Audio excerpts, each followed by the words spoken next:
Buenas tardes, nosotros somos el grupo Psicología Educativa Sábado Vespertino, presentando para la materia Psicología Evolutiva 1. El tema que les voy a explicar es desarrollo de la personalidad.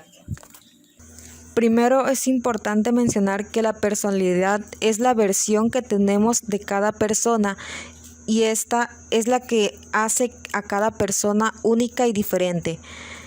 Existen etapas del desarrollo de la personalidad, las cuales son la infancia, la adolescencia y la madurez. Ahora bien, en la infancia el sujeto va creciendo, va desarrollando poco a poco diferentes capacidades cognitivas y físicas que le van a permitir captar la realidad, empezar a intentar entender cómo funciona el mundo y cómo el propio ser puede influir y participar en él. En esta etapa es cuando aprenden nuevas cosas, sienten curiosidad por lo que los rodea. Conforme van creciendo, van experimentando nuevas cosas y generando nuevas experiencias. Su personalidad empieza a formarse con lo que ve de las personas que lo rodean. Aprende a relacionarse con otras personas y tienen ideas de lo que quieren hacer en el futuro. En la segunda etapa, que es la adolescencia, el sujeto deja de ser un niño. Durante esta etapa puede tener crisis de identidad. El sujeto comienza a preguntarse quién es en realidad, comienza a tomar sus propias decisiones, empieza a establecer sus metas, comienza a identificar sus preferencias sexuales y se comienza a interesar en la sexualidad. Comienzan a buscar pareja y a formar sus amistades. En la adultez ya está formado su patrón de conducta. Es cuando podemos decir que su personalidad ya está estable. El sujeto ya conoce quién es en realidad, toma sus decisiones y reacciona ante situaciones reales con mayor madurez. A partir de esto se formaron teorías acerca del desarrollo de la personalidad. Primero está la teoría desarrollo psicosexual de Freud, donde dice que hay 5 etapas del desarrollo de la personalidad. La primera etapa es la oral, la cual es de 0 a 1 año. Es donde utilizamos la boca para explorar el mundo. Al ser amamantados por nuestra madre, nos nutrimos, mordemos y probamos diferentes objetos a través de la boca al probar nuevas cosas. La segunda etapa es la anal, la cual comienza desde 1 año y termina a los 3 años. Es donde empezamos a controlar los esfínteres y a suponer ello un elemento de placer al poder controlar qué mantiene dentro de sí y qué expulsa. La tercera etapa es la fálica, la cual es de los 3 a los 6 años de edad. En esta etapa comienza a haber interés hacia lo sexual, centrando la atención en la genitalidad y es donde aparece el complejo de Edipo, los celos y el arrepentimiento. La cuarta etapa es la de la latencia, del 7 a 12 años. En esta etapa el niño entra en una época de calma sexual. Cuando entra a la primaria, el niño está menos interesado en lo sexual. Aparecen sentimientos de pudor y aspiraciones morales. La quinta y última etapa es la genital, de la pubertad a la madurez. En esta etapa se presentan los cambios físicos, psíquicos y emocionales. El deseo sexual empieza a expresarse, apareciendo de forma intensa el deseo de vinculación y apego. Aquí es cuando se empieza a llevar a cabo la expresión de la sexualidad de forma simbólica y física. La siguiente teoría es el desarrollo psicosocial de Erikson, donde Erikson nos dice que cada etapa vital supone una serie de conflictos y problemas a los que el individuo ha de hacer frente hasta conseguir superarlas, creciendo y fortaleciendo su yo según se van superando y forjando la forma de ver, pensar y actuar en el mundo de cada sujeto. Para Erikson hay 8 etapas del desarrollo de la personalidad. La primera es confianza básica contra desconfianza. Durante esta etapa, el individuo debe decidir si es capaz de confiar o no en los estímulos y personas provenientes del exterior o en los efectos que tiene la propia actuación sobre el mundo. La segunda etapa es la autonomía contra la vergüenza o duda. Es cuando el niño va haciendo pruebas conductuales para comprobar los efectos y consecuencias, desarrollando poco a poco su autonomía. Buscan guiarse por sus propias ideas. La tercera etapa es la iniciativa contra la culpa. Su nivel de actividad les impulsa a generar nuevas conductas y formas de relacionarse con el mundo, apareciendo la iniciativa. Sin embargo, la retroalimentación de dicha iniciativa puede generar sentimientos de culpa en el menor si las consecuencias de experimentar son adversas. La cuarta etapa es laboriosidad contra inferioridad. Es donde necesita actuar, hacer cosas, experimentar. Si no consigue llevarlas a cabo, puede aparecer sentimientos de inferioridad y frustración. Ya en esta etapa, el sujeto es una persona mayor. La quinta etapa es la exploración de la identidad contra la difusión de la identidad. En esta etapa, el principal problema del individuo es encontrar su identidad, descubrir quién es y qué quiere. La sexta etapa es intimidad contra aislamiento. A partir de los 20 y hasta los 40 es el principal conflicto que debe afrontar el ser humano en el desarrollo de su personalidad. Es la búsqueda de las relaciones personales y de forma apropiada y comprometida de vincularse. En esta etapa puede que una persona se relacione bien con las demás personas, o puede ser una persona que se aísle, que se quede en casa, que no conviva con la gente de su alrededor. La séptima etapa es generabilidad y estancamiento. En esta etapa, el principal conflicto se basa en la idea de sentirse útil y productivo, siendo que sus esfuerzos tienen sentidos. Ya en esta etapa, el sujeto es una persona mayor, donde ya es la vejez, donde el sujeto busca hacer cosas para sentirse útil y productivo, donde busca ayudar a las demás personas, donde busca qué hacer para no quedarse solo en casa o para no sentirse una persona inactiva. La octava y última etapa es una de las etapas donde ya es una persona más vieja. La última de las crisis vitales se da en esta etapa.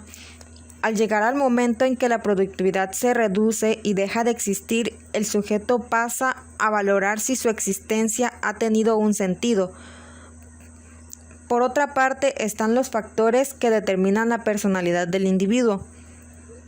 El factor heredado se refiere a la estructura biológica del individuo que a través de su herencia, proceso de maduración, influencia hormonal, sistema nervioso y su constitución biofísica va a determinar una personalidad específica.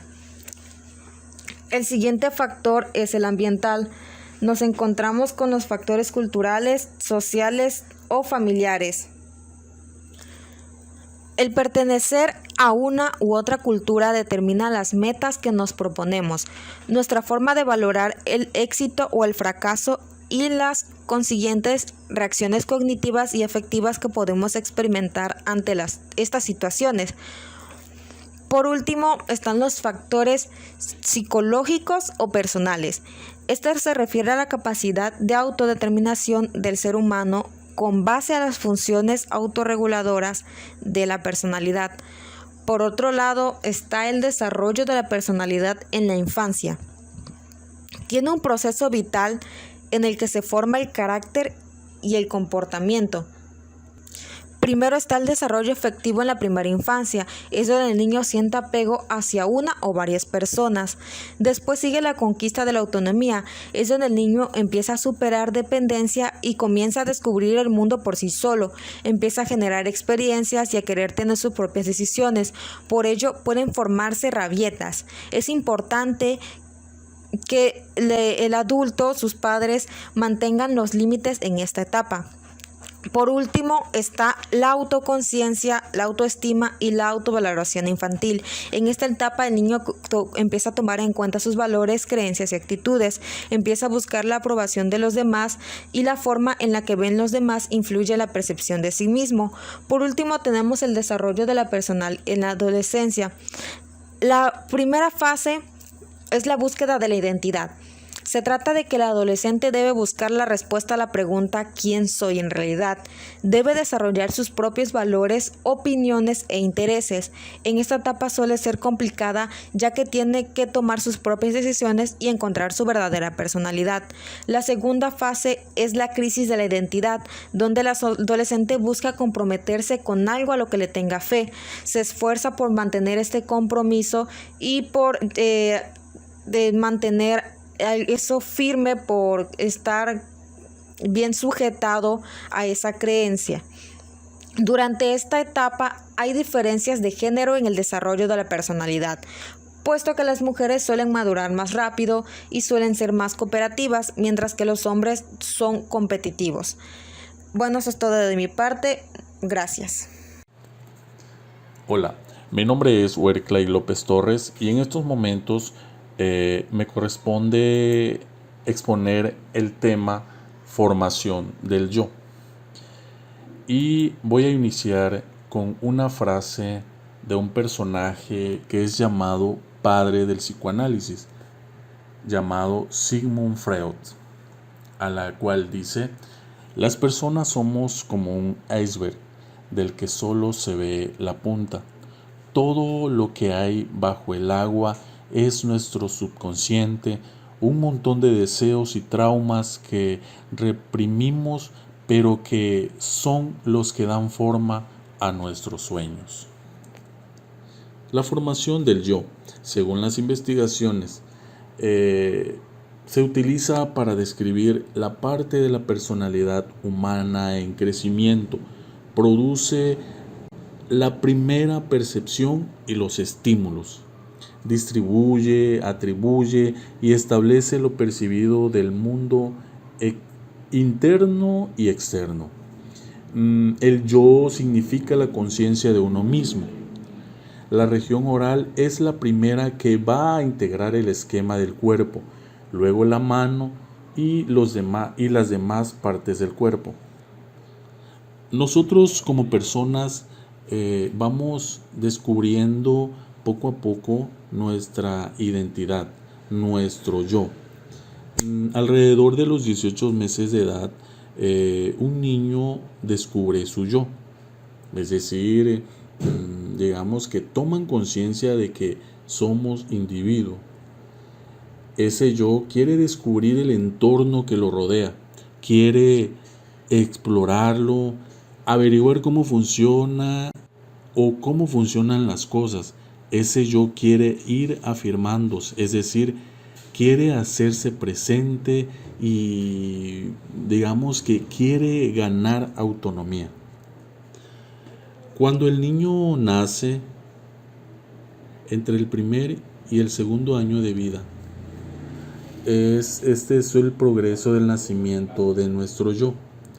Y pues finalmente la identidad del yo es producto de la función sintética, donde los objetos están ligados e integrados de forma coherente. Es el nivel más alto de la estructura del yo, que en parte ocurre debido a la interacción entre sí mismo y los objetos. Este concepto o en este tema podemos decir que se nota primero cuando los niños se dan cuenta de ser físicamente distintos de sus cuidadores principales. Durante los primeros meses de vida, los niños se perciben a sí mismos como una parte de su cuidador principal. Alrededor de los 5 meses de edad, los niños se dan cuenta de que son individuos distintos y durante los próximos 2 o 3 meses desarrollan una percepción y conciencia de sí mismos. Los bebés un poquito más mayores pueden responder a sus nombres y ya como a los 18 meses los niños demuestran que reconocen a sí mismo, que se reconocen a sí mismo, ya que pueden identificarse en espejos y fotografías. Por ejemplo, cuando nosotros hacemos juegos con ellos, les mostramos ciertos objetos que ellos pueden identificar, y ahí nos damos cuenta que ellos ya pueden o están desarrollando su propia identidad. Según algunos autores, por ejemplo Freud, dice que el yo está sometido a enormes presiones provenientes tanto del interior, el ello, por un lado, demandando satisfacción, y el superyo vigilando las acciones constantemente. Y por ejemplo, Jean Piaget lo menciona como una formación del pensamiento que no se da en forma de una evolución lineal. En cambio, la conciencia va formándose en distintas capas mientras pasa el tiempo, una encima de la otra y sin eliminar a la anterior. Aquí podemos mencionar el concepto de identidad y personalidad. Son dos conceptos que van unidos. Esto va de la mano con el yo. Uno se diferencia de los demás por esa conciencia de ser único y diferente del resto. La identidad fue estudiado en sus orígenes desde la perspectiva psicoanalítica, desde el yo. Posteriormente, gracias a Jung, entre otros autores, el concepto de identidad se ligó al de la masa o la sociedad, observándose y estudiándose de la emergente psicología social, esto aproximadamente en los siglos XX y XXI. Se dice también que el yo tiene o cumple 3 funciones, que son control, adaptación e integración. Nuestro cuerpo y mente están unidos y fusionados, y ambos se relacionan e influyen recíprocamente. Nuestro yo une cuerpo y mente, y en el primer punto, que es control, tiene una función de control y regulación de los impulsos instintivos mediante señales de tanteo o inhibición. Establecen defensas ante posibles estímulos amenazantes. El segundo punto, que es adaptación, aquí nuestro yo se relaciona con la realidad externa e interna, intentando adaptarse a ella. Y el último sería integración. Aquí se refiere a la capacidad del yo para integrar los diferentes aspectos en nuestra vida. Podemos mencionar también las aportaciones de algunos autores. Por ejemplo, así de forma rápida, mencionamos a Jacques Marie Émile Lacan con una frase muy enmarcada que dice: yo pienso, luego yo soy. Lacan señala la diferencia entre el sujeto del enunciado y el de la enunciación. Por ejemplo, cuando se dice yo miento, no se incurre en ninguna paradoja, pues quien dice yo miento no es el mismo yo que miente. De lo contrario, esta frase, que tiene sentido para cualquiera, sería efectivamente una contradicción. Si yo miento al afirmar que yo miento, digo la verdad, lo cual es posible, pues lo que digo es que miento. Por ejemplo, también Descartes, una frase que tiene muy enmarcada, él dice: yo pienso, luego soy. Nadie garantiza que el yo que piensa sea el mismo que el yo que es. La formulación clásica conecta el yo pienso con el yo soy mediante un luego, que en este contexto equivale a una implicación. Lo que en lógica formal se escribiría yo pienso, yo soy, y se lee yo pienso implica que yo existo, o sea, yo existo porque pienso. De igual manera, Freud dice, el yo es justamente eso, una superposición de identificaciones imaginarias. Para ir aterrizando nuestro tema, la identidad personal es el yo, entendido reflexivamente por la persona en función a nuestra propia biografía.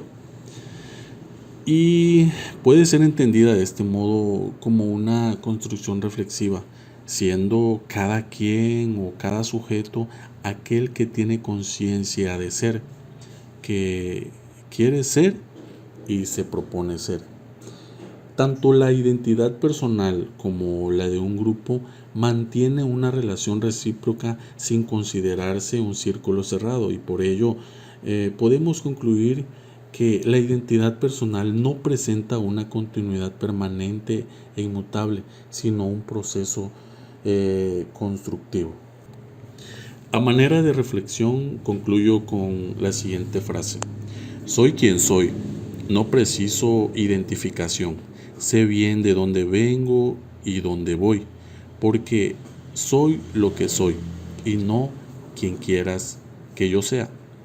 Soy sangre de mi sangre y soy mi costumbre, soy mis hábitos y códigos y mis incertidumbres, soy mis decisiones y mis elecciones, soy mis acciones solo y en la muchedumbre, soy mis creencias y mis carencias, soy mi materia y mi esencia, soy mi presencia y mi ausencia, mi conciencia y mi apariencia, soy mi procedencia, soy mi herencia y mi experiencia, soy mi pasado y mi vigencia, y esa vivencia es la referencia que con otros me une y me diferencia. Mi nombre es Claudia Karina Torruco Sánchez y el tema que vamos a ver es trastornos de la personalidad. La personalidad la expresamos con un estilo propio y patrones de pensamiento, sentimiento y acciones. Un trastorno de la personalidad es un patrón permanente, inflexible de experiencia interna y comportamiento que se aparta acusadamente de las expectativas de la cultura del sujeto. Tiene su inicio en la adolescencia y a principios de la edad adulta. Es estable a lo largo del tiempo y comporta malestar o prejuicios para el sujeto. Cuando la persona presenta conductas conflictivas, maladaptativas, rasgos inflexibles, les afecta en el ámbito familiar, laboral y social. Los trastornos de personalidad se presentan en dos áreas de las siguientes: cognición, afectividad y control de los impulsos. Los trastornos de la personalidad están reunidos en tres grupos: clúster grupo A, grupo B y grupo C. En el grupo A están los raros excéntricos, que son los trastornos paranoide, esquizoide y esquizotípica. En el grupo B están los emocionales erráticos dramáticos, que son los trastornos histriónica, narcisista, antisocial y límite. En el grupo C están los ansiosos temerosos, que son los obsesivos compulsivos, los evasivos y dependientes. Trastorno paranoide de la personalidad. La característica esencial de este trastorno paranoide de la personalidad es un patrón de desconfianza y suspicacia general hacia los otros, de forma que las intenciones de estos son interpretadas como maliciosas. Este trastorno tiene como características celos, hipersensibilidad, envidia, culpar a los demás de las acciones que salen mal y asignar intenciones malévolas a las personas. Este patrón empieza al principio de la edad adulta. Suele tener problemas en las relaciones personales, a menudo son rígidos, críticos e incapaces de colaborar. Pueden mostrar fantasías de grandiosidad no realista. Pueden experimentar episodios psicóticos. Es frecuente el abuso de alcohol y de otras sustancias. Con este trastorno paranoide de la personalidad parecen ser el esquizotípico y el esquizoide, el narcisista y el trastorno de evitación y el del límite. Otro trastorno es esquizoide y esquizotípico de la personalidad. ya que son semejantes. El trastorno esquizoide es una afección en la que las personas evitan las actividades sociales, evitan la interacción continua con terceros, teniendo una limitada expresión emocional. Inferencia ante la interacción humana, las personas lo ven como excéntricos, aislados, solitarios, afectividad restrictiva e inconsciente, y son incapaces de expresar la ira de forma directa. Este trastorno comienza en la niñez. Estas personas son tímidas, sensibles, solitarias, se distancian de las relaciones competitivas, son soñadores, introvertidos y solitarios. Por el otro lado, el trastorno esquizotípico se considera como una esquizofrenia. Presenta síntomas psicóticos de corta duración, déficit social e interpersonal asociado a la capacidad reducida para las relaciones interpersonales, distorsiones cognitivas o perceptivas y excentricidades que comienzan en edad adulta, incapacidad para adaptarse a las formas sociales. Tienen un profundo miedo a la intimidad y a la proximidad.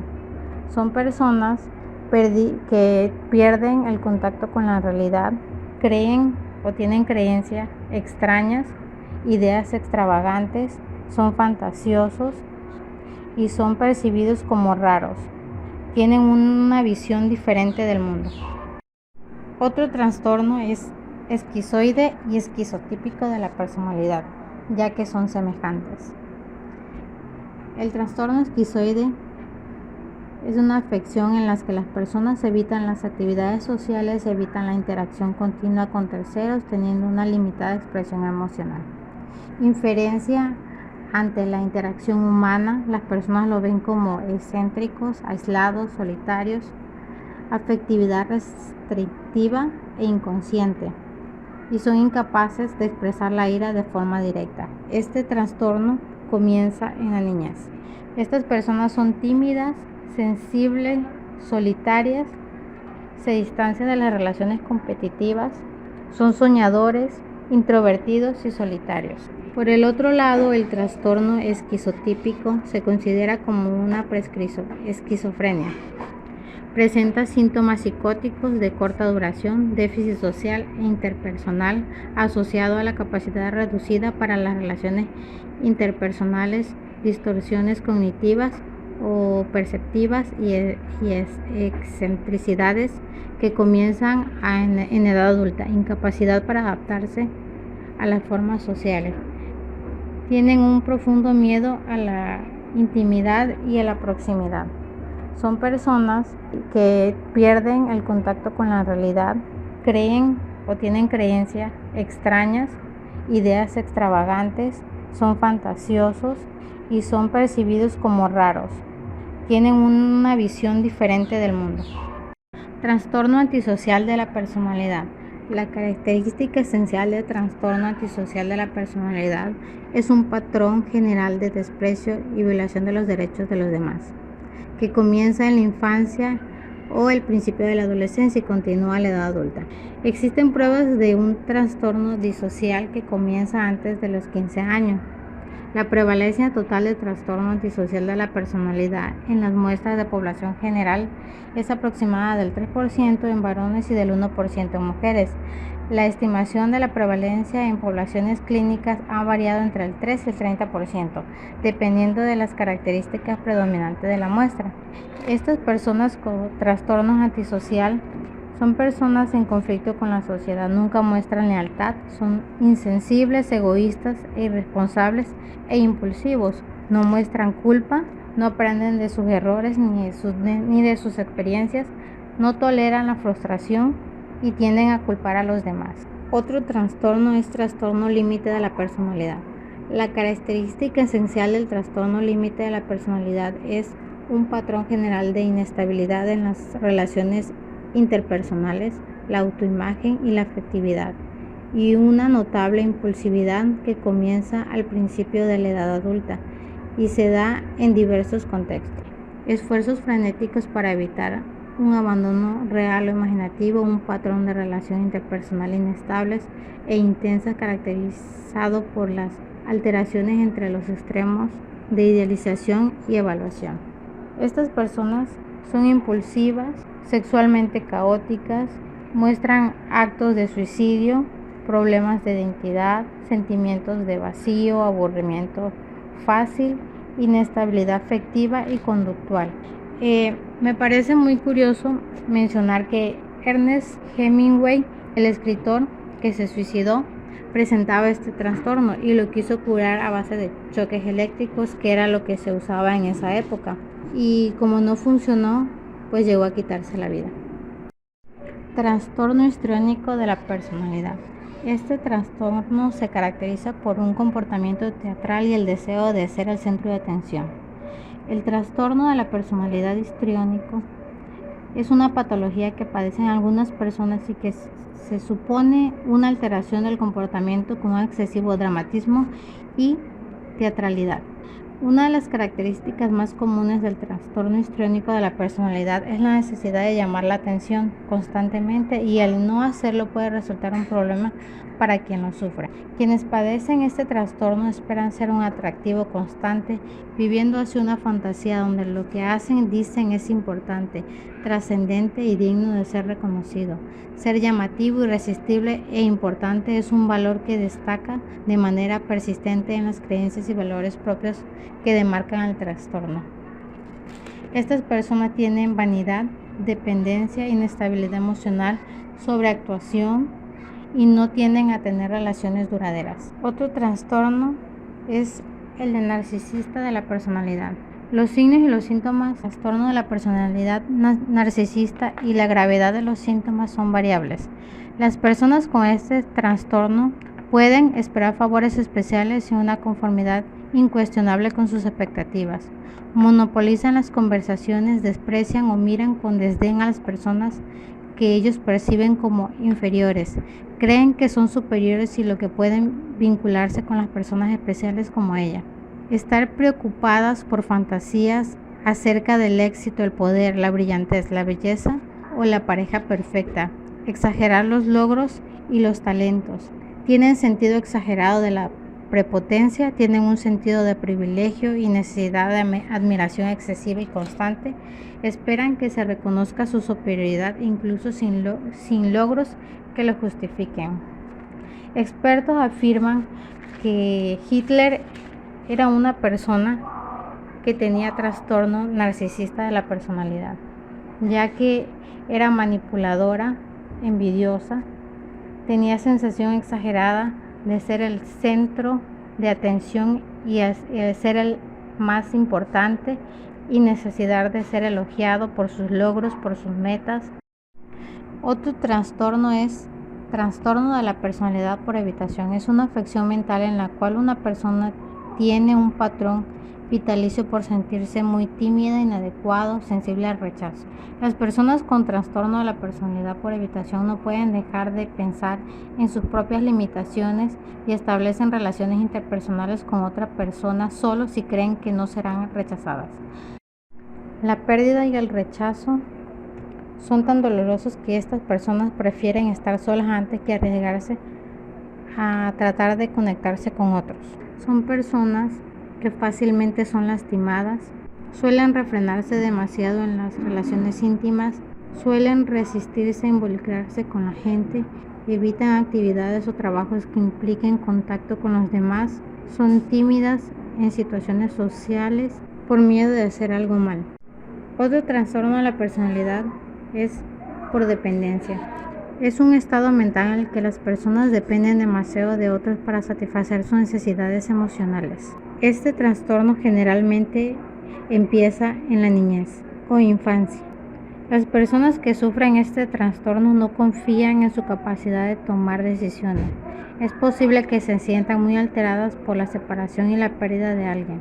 Los síntomas del trastorno de la personalidad por dependencia son evitar estar solo, evitar la responsabilidad personal, resulta fácilmente lastimado por la crítica o la desaprobación, se enfoca demasiado en los miedos de ser abandonado, tiende a volverse muy pasivo en las relaciones interpersonales, suele sentirse muy perturbado o impotente cuando las relaciones terminan, tiene dificultad para tomar decisiones sin el apoyo de otros, y también tiende a tener problemas para expresar desacuerdo con los demás.